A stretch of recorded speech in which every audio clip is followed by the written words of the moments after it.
ยามสลามดังยามหลีกใหม่กันนะ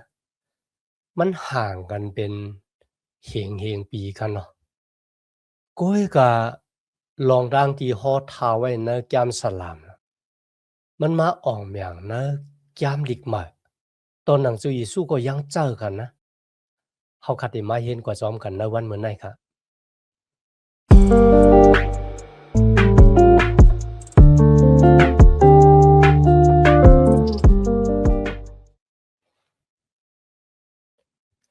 มาสงค่าพี่น้องผู้ถ่อมยินเสียงใต้ตีนนับเยี่ยมกุจอกูปายามหลีกตังสายลมอีกปาดังขาวลุงแรงเปิงไหลมาโหบโทโหบยากันกว่าแทงวันหนึ่งกันเนาะย้อนหาตังหักแมตตาตังนิมจาตังจมซื้อมวนเปียวตีลูกตีเท่าลาพระเป็นเจ้าคำมาแต่อยู่ในจุดอะสักของเงาคากว่าหังผาหังมันเสกรรมค่ะในวันเมื่อนี้เขาคำมาถึงยามสาลามคาน69ตกบ่ถึง72ค่ะ ยามสาลามคาน69ตกบ่ถึง72เขาคาน69ในคันนะแต่ว่าเป็นยามสาลามที่ใหญ่เมียด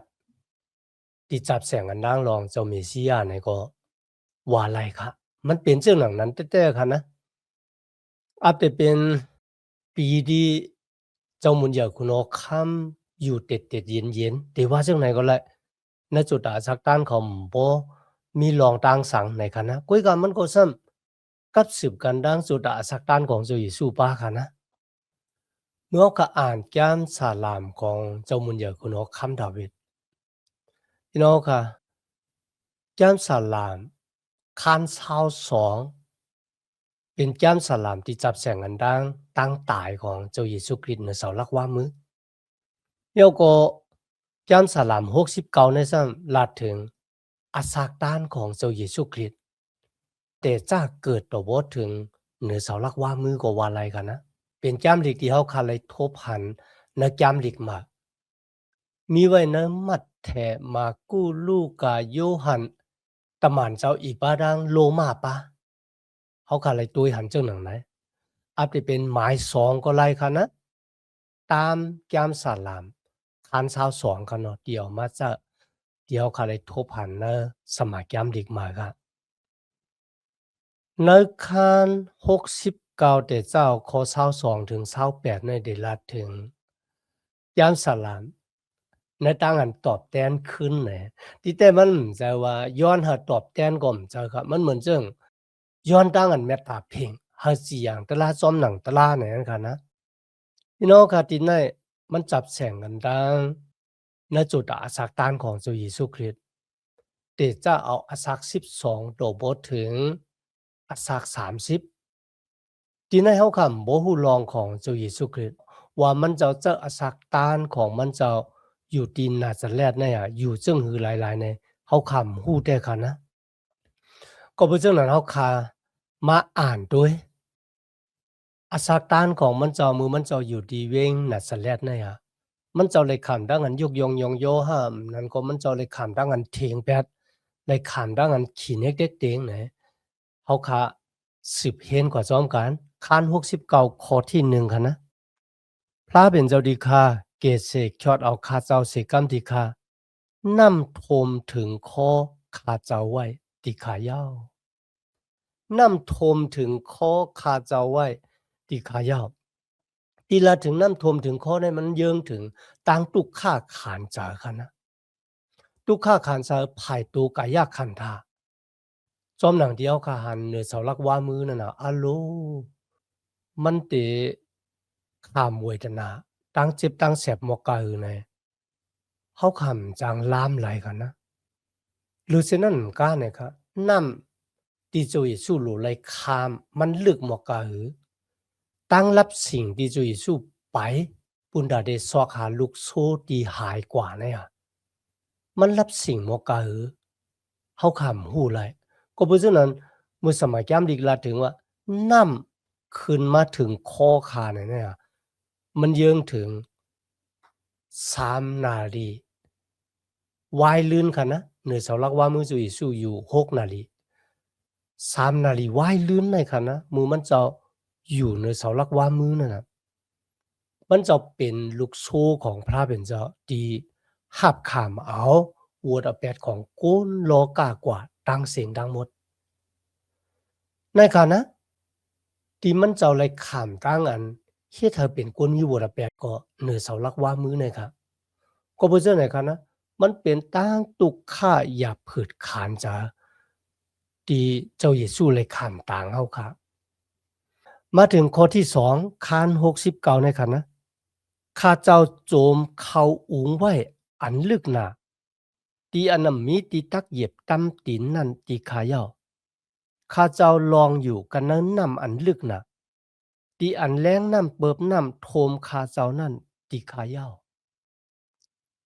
พี่น้องคะในก็ลาถึงน้ำลึกน้ำตังตุกข้าขานจาที่มันโทมเจ้าเยซูมันเตจ้าตีเหลอค่ะไหนเตจ้าตีเนหางวู เจมือมันเจ้าเกิดไหนคะแลเจ้าเกกชอดมาเกิดนะห้างวูค่ะด้วยมันมันจะติกระเดียนแคมสาเสียอีกค่ะนะอยู่นะคอกสัตตริกสารอันนี้เป็นดีเตจ้าตั้งอันจุยสู้อาสากลิบอยู่ในเมืองกวนหลงในค่ะนะกำในเขาขากวาดด้วยที่เจ้าเยซูใหญ่ขึ้นมาในเวียงนาซาเรตกันเนาะในข้อที่3ค่ะข้าเจ้าฮือเจอโอนหนาโน้นน่ะก็เปิดเลยห้องหาปุนตั้งอันจอยอันแถมนั่นที่เขาโกงข้อข้าเจ้าแหงกว่าที่ข้าเย้าหุยตาข้าเจ้าโมกว่าก็เปิดเลยมุงทามองทาพระเป็นเจ้าหึงหนานั่นที่ข้าเย้าในเป็นจุดาสักตาน12ตัวโพถึง30ปีค่ะนะมันเหมือนจังตาของมันเจ้าเต็มเลยน้ำตานะครับในข้อที่4ครับเขาเจื้อนยังมีรองมีตั้งแลตั้งข้าเจ้านั่นยังมีนำหน้าเสคนหูข้าเจ้าที่เขายานสู่ข้าเจ้ามีรองอันเจือนเจอแลย่าเก้าข้าเจ้านั่นแห้งอย่าหนาลงลางที่ข้าเขาให้ข้าเจ้าขึ้นแตนอกจ่าอันข้าเจ้ายังไรเอานั่นที่ข้าพี่น้องค่ะในลาดถึงเขาจังมันเจ้าลุยดังเดียมมีลองมีตังสังพี่น้องค่ะเมื่อเขาค่ะอ่านในโยหันคันสิบหาข้อ25ค่ะนะโยหันคันสิบหาข้อ25เจ้าเยซูเลยเจอข้อความในค่ะนะเจอข้อความแกมสลามเนี่ยกุยการลองตั้งอันเป็นมาซึ่งหนังในนั่นมันตักไหลเปลี่ยนซ้อมแมนหนังอันแต้มไว้ในแกมปิงหยาบเขาอันว่ายังมีลองกระสังแลเขาจังเก่าว่าหนังในนั่นก็เป็นเรื่องนั้นคันนะยามสาลามคัน69เนี่ยมันเยื่งถึงเจ้าเยซูคริสต์ที่พระเป็นเจ้าเลยเปียในเจ้ามุนเยาคุณออกคำดาเวดแล้วก็มีไว้ในโรมาคัน3ข้อ24ป้าค่ะที่ในเลยลาถึงตั้งอันเฮาคาเลยเป็นกุนซือตอที่เฮาคาเลยเป็นกุนซือตอเนี่ยมันน่ะมันจะก็เปิดตั้งหลีของเฮาคานั่นคันน่ะกุยก็มันเป็นก็เปิดตั้งอยู่มาดก็เปิดเกซูตลาของเจ้าเยซูคริสต์ ที่ในมีไว้ว่าเฮาคาเลยเป็นคนสือต่อลุยตั้งดิมตับหลูเลยเสียงเงินเสียงกาสังพระเป็นเจ้าเลยหับขามเฮาคาว่าเฮาคาเป็นคนสือต่อรวยลูกเจ้าค่ะนะก็บ่ทังกะล่ะบ่เนี่ยในสายตาพระเป็นเจ้าในค่ะนะเฮาคาเป็นคนมีวรแปดกวยเขาเฮาจังเป็นคนสือต่อเลยรวยตั้งกำตั้งแก้งเลยรวยตาหน้าตั้งดีของเฮาคานั้นขนาดเนาะในข้อที่5ค่ะคัน69คันนะ เฮาฮู้ตั้งอันข้าเจ้าเมือกนั่นอยู่ที่เขา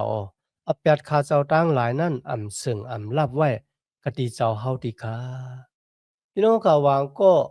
อ่านแล้วก็ถามว่าเจ้าเยซูคริสต์เนี่ยเป็นผู้ที่เฮ็ดตั้งเมือกมันนำจะฮะ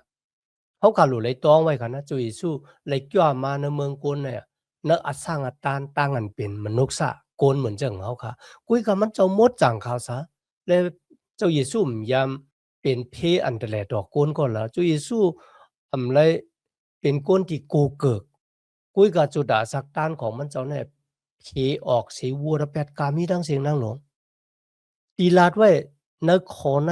มันเป็นนอคิงที่เจ้าเยซูอยู่เหนือเสาหลักว่ามือเจ้าเยซูข้ามเป็นก้นมีวัวระแปดปุนดาวค่ะก็บ่จังนั้นค่ะมือเจ้าเยซูอยู่ณสวนเกตาเซมานีมันจะว่าจังนั้นค่ะย้อนหาพระเป็นเจ้าเอากอกในค่ายออกติคาสิกรรมพี่น้องค่ะอันนั้นเป็นกอกของวัวระแปดที่เจ้าเยซูหลูเลยสดต่างเฮาค่ะนะข้ามตามวัวระแปดต่างเฮานะคะแหละมันเป็นกอกของตั้งเมือกเรื่องตั้งเมือกเรื่องของข้าและตั้งเมือกเรื่องของพี่น้องเฮาที่เจ้าเยซูได้มาข้ามวัวระแปดอยู่เหนือเจ้าเยซูเมื่อวัวระแปดอยู่เหนือมันเจ้าเนี่ยมันเป็นตั้งอันดีกูแต่ว่าปุณดามันเจ้าก็บ่สังค่ะล่ะก็ปือว่า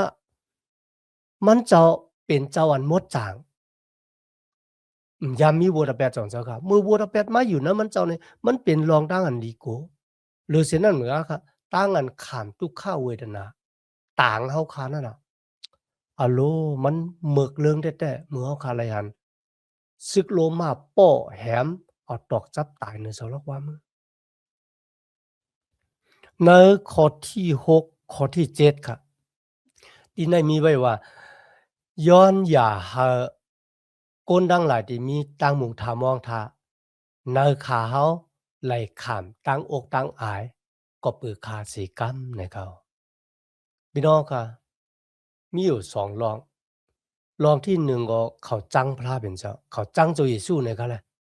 เขาจังเจ้าเยซูมันจะก็ปือมันจะมีวัวแบบก็ปือมันจะเป็น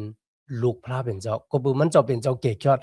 เหมือนจึงในวันเหมือนนั้นค่ะจนเดียวค่ะหันค่ะนะก้นมีวัวแบบเนี่ยจังก้นซื้อต่อเกี่ยวนาลูกก้นดีค่ะนะนั่นก็กว่าปุ่งเดียวกันอันที่2ก็เปิดสุยสู้เลยเกี่ยวมาขามเอาสาที่ก้นตีแต้มย่อก็เป็นก้นผานในกำผาโลกาลงนะจุยสู้ลัดว่าอย่าหาก็ตีตั้มจะก็ตีมุงทามองทานนั้นมันจะ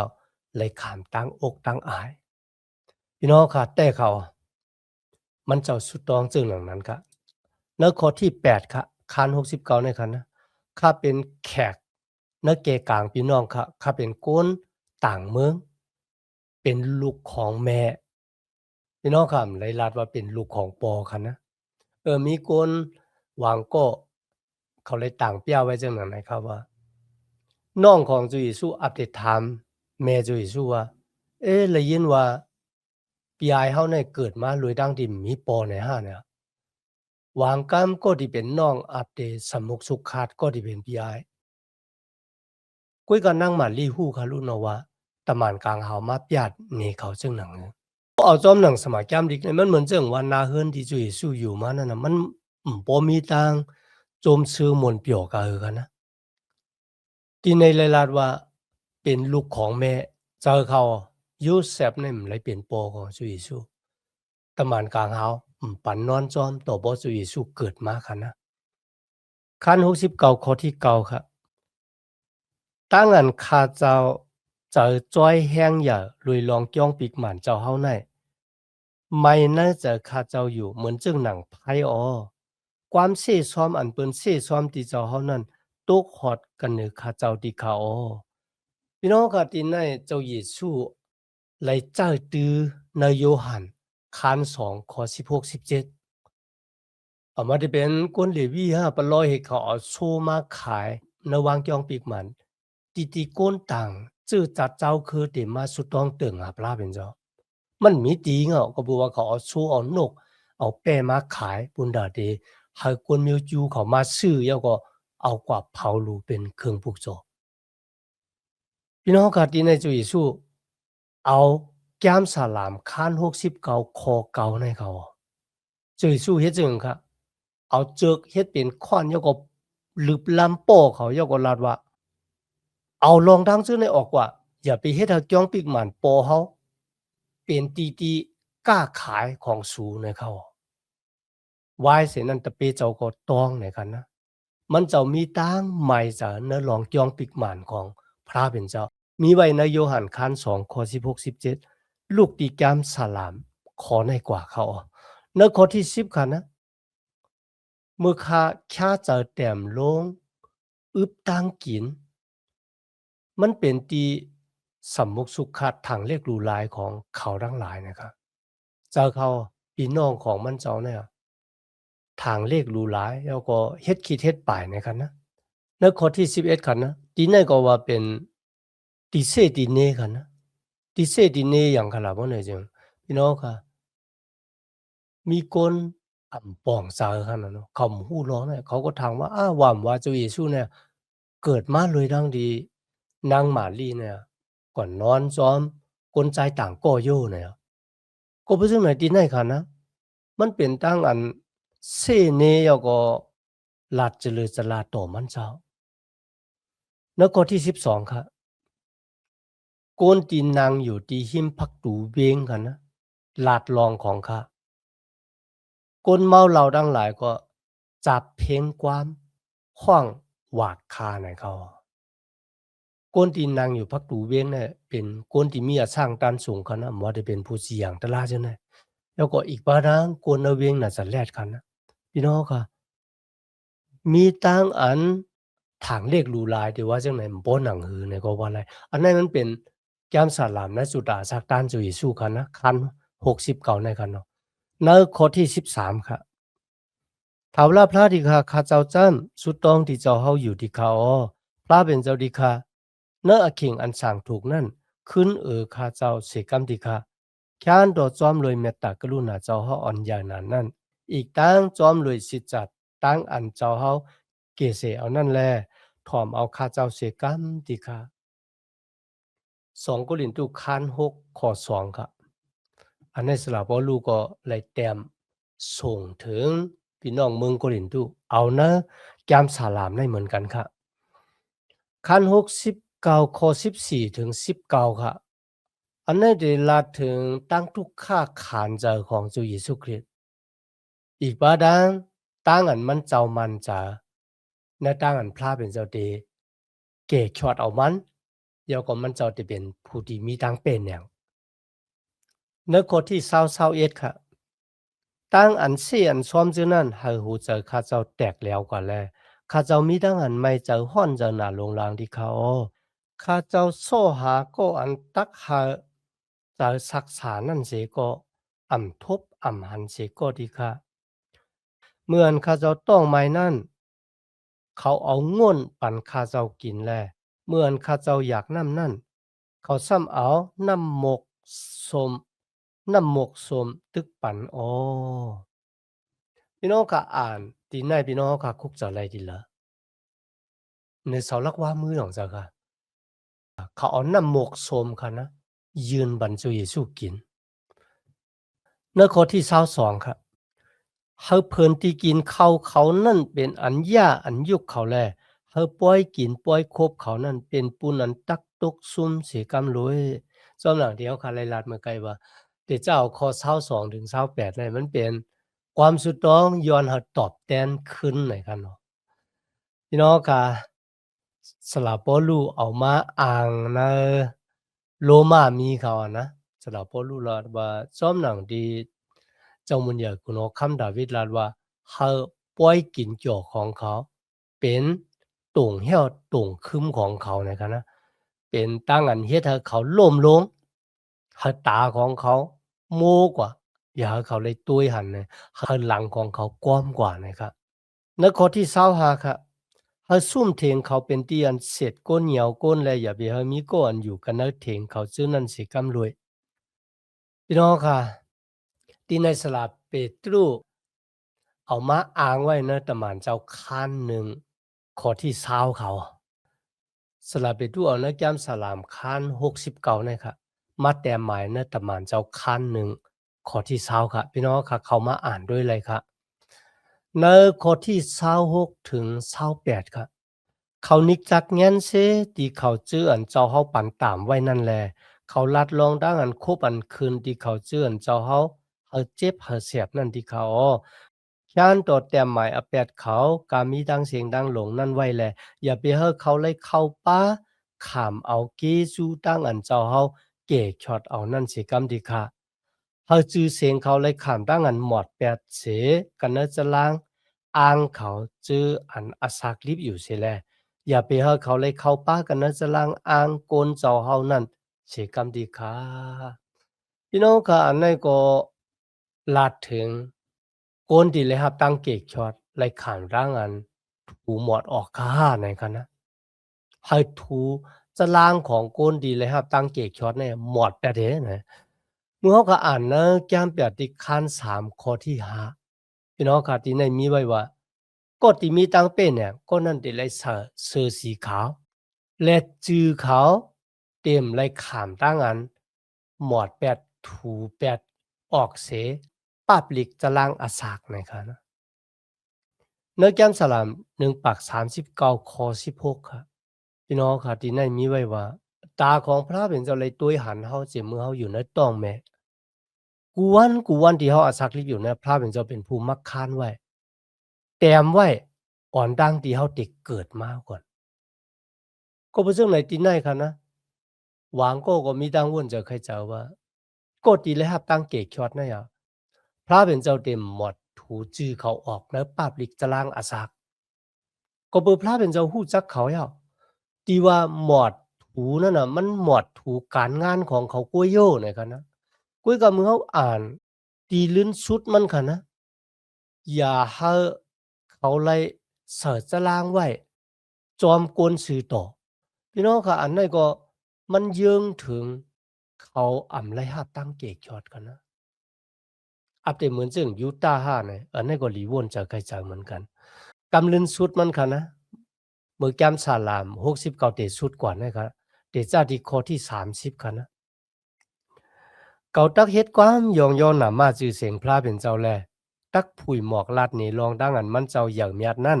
เนื้อตั้งอันยองโยเกจูมันเจ้านั่นอ๋อพี่น้องค่ะ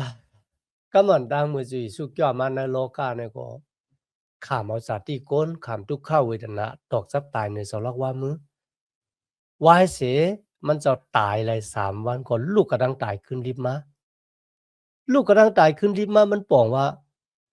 ตั้งอันมันเจ้ายำเป็นผู้ที่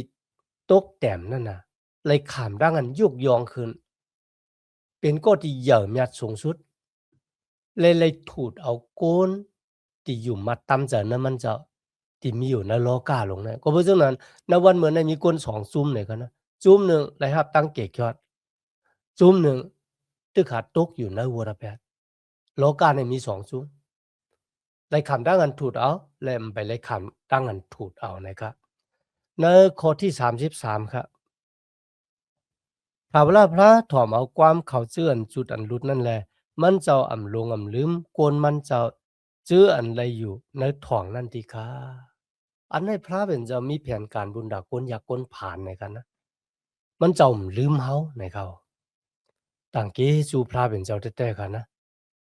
ก็บ่จังนั้นนะวันเหมือนนั้นค่ะเอาขาอัปเต็มไปเลยครับตั้งอันจีหยังตะลาจอมหนังตะลาและมีวันใดครับตัวบ่ถึงวันดีจุอีสุกยอดมากอะโลกาหลงเลยมันนำตะลาอยู่แล้ว ในข้อที่34ครับภาคกลางหาวลินเมืองน้ำสำมุกตลาอีกดังสัตวะอันอาศักลิบกามีดังเสียงดังหลวงเขาเว้ยอ่อนกันยองย่อพระเป็นเจ้าต้าพี่น้องค่ะมันเป็นตั้งอันห้องความยกย่องยองย่อเถาลาพระเป็นเจ้าแต่ให้กูสำกูเปิงติดตุ้งหนึ่งอยู่ยกย่องยองย่อเถาลาพระเป็นเจ้ากำเนิดว่าคำมาถึงแก้มสลามคาน70ค่ะนะ อันนั้นจะเป็นความสุดตองย้อนให้พระเป็นเจ้าจอยเขาจอยไว้ๆหน่อยครับในข้อที่1ครับพระเป็นเจ้าที่ข้าแค้นโดมีเจิญข้าเกศิกยอดเอาข้าเจ้าเสกกรรมที่ข้าถ้าว่าพระที่ข้าแค้นโดยหีบแนตเขาเลยจอยแถมมาจากข้าเจ้าเสกกรรมที่ข้านั่นเป็นความสุดตองที่เขาเกียกค่ะนะสุดตองย่อคาไลกำเหลียวนั่นค่ะนั่นเนาะข้าก็อยู่มาพี่น้องข้าก็เกียกเหมือนกันนั่นลองได้ค่ะนะ ในข้อที่5ครับพระเป็นเจ้าดิคาข้าเจ้าอยากผ่านและจุดลุติคายาวขันต่อเฮ็ดแนตมาจูติข้าเจ้าสิกรรมติคาเจ้าเฮาเป็นเจ้าอันช่วยแถมมาจากข้าเจ้าเจ้าอันเกะชอดเอาข้าเจ้าดิคาถ้าเวลาพระดิคาอย่าไปเทิงไปนานสิกรรมติคา ตั้งเกสู่พระเป็นเจ้าณวันนั้นน่ะก็พระเป็นเจ้าเป็นเจ้าที่เฮาค่าอิงซอนปึงเป็นผู้จ้อยแถมเป็นผู้ที่มาจ้าจ้อยแถมเฮาค่าเหมือนกันค่ะนะมันจะนะกะปานนั้นกวยกำในมาถึงแก้มสลาม71ค่ะอันไหนจำเป็นแก้มสลามบุญตากุลอาซักยาค่ะแต่ว่าอ่าเป็นตั้งอันไว้ตั้งคอขมจอมก้นเฒ่าก้นแก่แต่ว่าจังหนังไหนก็แล้วในข้อที่1ค่ะนะคัน11ข้อ4ถึง5ค่ะพระเป็นเจ้าเก่าคาที่คาแค้นตัวเก่นูเก่าคาเจ้าลอดเสกันในมือก็อันให้อันมึกอีกทั้งกันในตันคูก่อนหาวแก้มและเฮ็ดอำตรานั่นสิกรรมที่ค่ะเจ้าปู่ปากลางเฮาถาวรพระที่ค่ะข้าเจ้ามุงมองเจ้าเฮาที่ค่ะอ้อข้าเจ้าเลยอยู่มัดอิงปึงเจ้าเฮา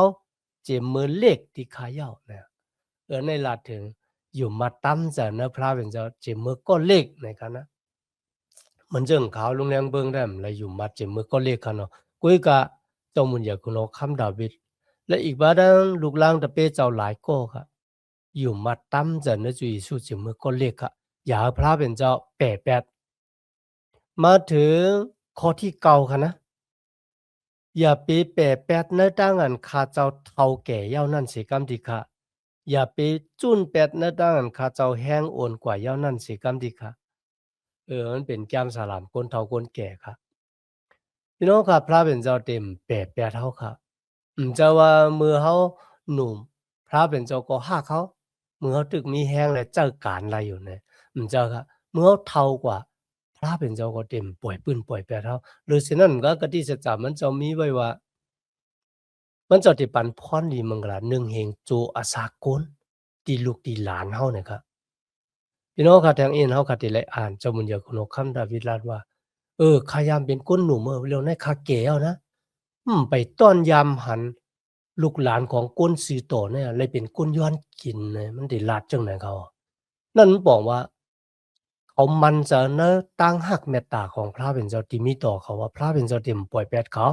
เมื่อเขาเฒ่าเขาแก่นะครับนะในข้อที่14ถึง16ค่ะข้าเจ้าตักมุงมองเจ้าเฮาอยู่สี่เสียแลตักเยงแค้นยองโยเจ้าเฮาหน้าเสมืออ่อนตั้งนั่นที่เขาข้าเจ้าตักหมอกลัดลองตั้งอันลีอันงามเจ้าเฮาอีกตั้งลองตั้งอันเจ้าเฮาเกกช็อตเอานั่นตั้งวันที่เขาลองตั้งจื้อในจึงนับอ่านแลยังอ่ำแปดสิ่งไรที่ข้าเจ้าปู่ปากกลางหาวถาวรพระที่ข้าก็เปืออันเจ้าเฮามีแห่งตันคู่แลข้าเจ้าตักยองโยเจ้าเฮาที่ข้าข้าเจ้าตักผุยหมอกลาดนี้ลองดังอันดีอันงามเจ้าเฮากุยที่ข้าพี่น้องค่ะในก็เป็นรองตั้งที่เฮาขาดรู้เลย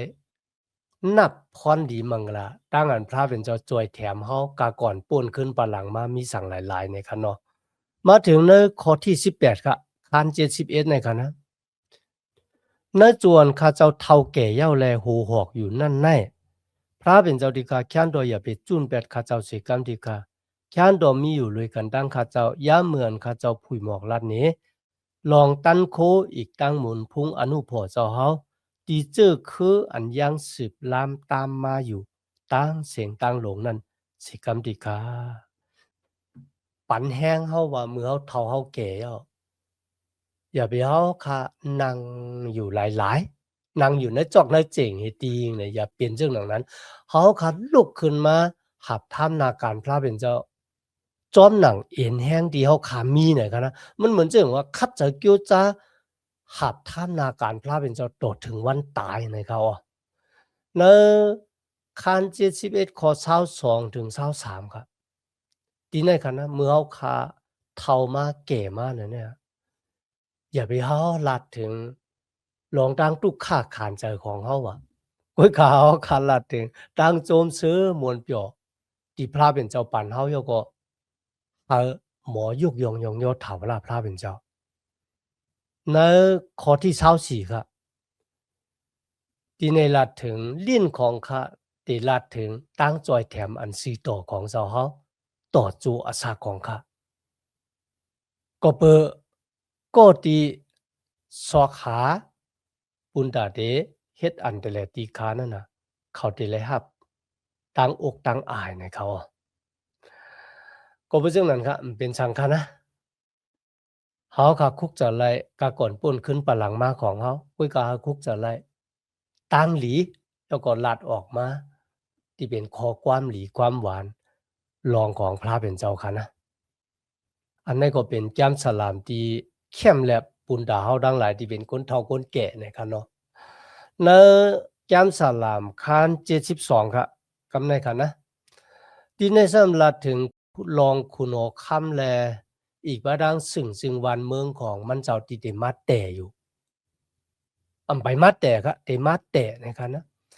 ที่ในหวังก็ฮ้องว่าเป็นแก้มสลามของเจ้ามุญญาคุณโอค่ำโซโลมอนคุยกับพี่น้องค่ะมีคนกำนำเถียงเขามันจะนะครับนะก็บ่สังขลาบ่เนี่ยจึงก็บ่ว่าขอลื่นสุดนั้นได้มีไว้ว่าในจำเป็นความสุดต้องปรารถนาดาวิดลูกใจเยแซนั่นสุดที่ในเยาอ๋อนะก็บ่จังนั้นครับมันจะแก้มสาลามที่เจ้ามุญญาคุณอคำโซโลมอนเตรียมไว้กันนะโยก็มีคนแบ่งเป็นตอนตอนแก้มมันออกกว่าเนื้อแก้มสาลามนะครับมันเหมือนจะหึงขลาดว่าเนี่ยจึงก็เปื้อเนื้อแก้มมันออกกว่านะครับนะมันสุดลงที่ตั้งเหยื่อเมียดของพระเป็นเจ้าที่เป็นหมอกกุมอยู่ในซุ่มเถียงเงินคำของพระเป็นเจ้าเจ้าเยซูได้จ้าลงมาก่อตั้งปกตั้งซึ่งจึงวันเมืองนั้นเจ้าเนอลินเมืองโกนแน่กาป่านหนึ่งแห่งปีนั่นค่ะนะก็เป็นเรื่องนั้นที่ไหนค่ะลาดถึงลินเมืองของพระเป็นเจ้าที่เตมาแต่ตั้มอ่ะเต็มรวยบาดางหมุนพุ่งเสลเหมือนเจ้าหนังยามเนออันออกกว่าเกมรวยหมุนพุ่งเสลนะครับก็เป็นเรื่องนั้นครับเขาจึงลาดว่าอันนี้เป็นสาลามในตอนยามมันออกกว่านะครับอ๋อ เขาเข้ามาด้วยข้อที่1ถึง3ในคัน72ในคันนะพระเป็นเจ้าที่ข้าขานตัวสอนปันให้คุณหัวคำจีอย่างเต็บตัดจอมหนังตราตั้งอันซีต่อเจ้าเฮานั่นเสียกำที่ข้าเอาเจอเฉพาะเจ้าเฮาอันซีต่อนั่นเพแมงปันตีมันปุ่นลองหนังหือมันตักจีอย่างเต็บตัดกันเหนือก้นเจ้าเฮาจื้อนั่นเพ่งแลอุบเปิงกันเหนือเขาเจื้ออันไรขามตั้งอันเปิ้นเต็กแงนนั่น ซื่อๆต่อๆเสียกรรมติคะเฮาลินเมืองไลสว่างซื้อรวยตั้งอันไลหลีไลเปลี่ยนก็เปิดโกนมันไลจอมตราตั้งอันซื้อต่อนั้นเสียกรรมรวยและในข้อที่7ป้าค่ะ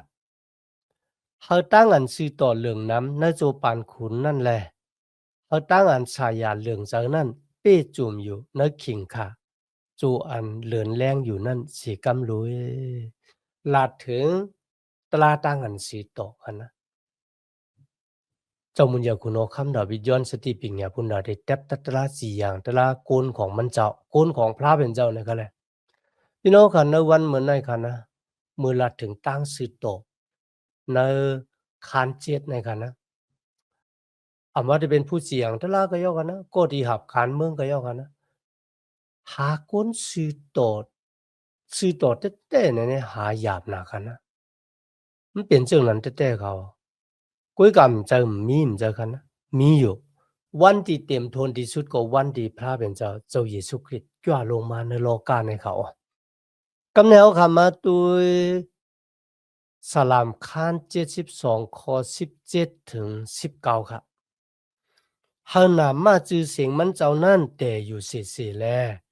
เฮาเสลมันเจ้าโหงห้างอยู่เนอโจกลางวันมีอยู่นั่นสิกำรวยเฮาเมียวโกนกูเจอกูคือยองยอมันเจ้าอยู่แลเฮาเขาอ่อนกันย้อนดังหลีมังกลากติพระเป็นเจ้าอยู่อีกตั้งเฮาเขาอ่อนกันยองย่อเลยว่ามีมังกลาติคาออว่าหนังในที่คุณโอคำนั่นสิกำรวยข้อที่18ครับเฮาถามว่าพระเป็นเจ้ามิวอิสราเอลนั้นมีมังกลาสิกำรวยมันเจ้าสู่เหลียวป้าเหลียวกุ้ยขึงปองสร้างเฮ็ดลองตั้งอันลีอามเจอในติคาออ เฮานำมาจือเสียงมันเจ้าอันมุนยานั้นมีมังกลาเสกำรวยเฮามุนเสเลมันเจ้านั้นจอดเต็มลินเมืองกว่าเสกำรวยอาเมนและอาเมนจ้าค่ะพี่น้องค่ะอันนี้เป็น นั้นมีลักษณะอันใหญ่หลวงที่พระเป็นเจ้าเปียนี่เจ้ามุนใหญ่คุณหอคำที่จับแสงอันดังดังอันเจ้าเยซูคริสต์ที่จ้ามาอุปึงกำผาลินเมืองหลวงแน่แข่งปอกหนึ่งกันนะพระเป็นเจ้าเปียนี่เจ้ามุนใหญ่คุณหอคำดาวิดก็ต่างกี้จูพระเป็นเจ้าเตะๆกันนะไหนนะกำในมาถึงข้อลื่นสุดข้อที่20ค่ะในจ้ำเป็นความสุดต้องปรารถนาดาวิดลูกชายเยเซนั่นสุดที่ในเย้าอ๋อพี่น้องครับมันป่องว่าค่ะล่ะบ่ไหนจริงในค่ะนะความสุดต้องของสมุนยาคุณฮอกคำดาวิดเสียงสุดที่ไหนป่องว่าลองดังที่สมุนยาคุณฮอกคำดาวิดสุดต้องมากามีดังเสียงดังหลงนั่นน่ะตักอ่องเมียงทางซาอามานการเป็นก็บ่จังไหน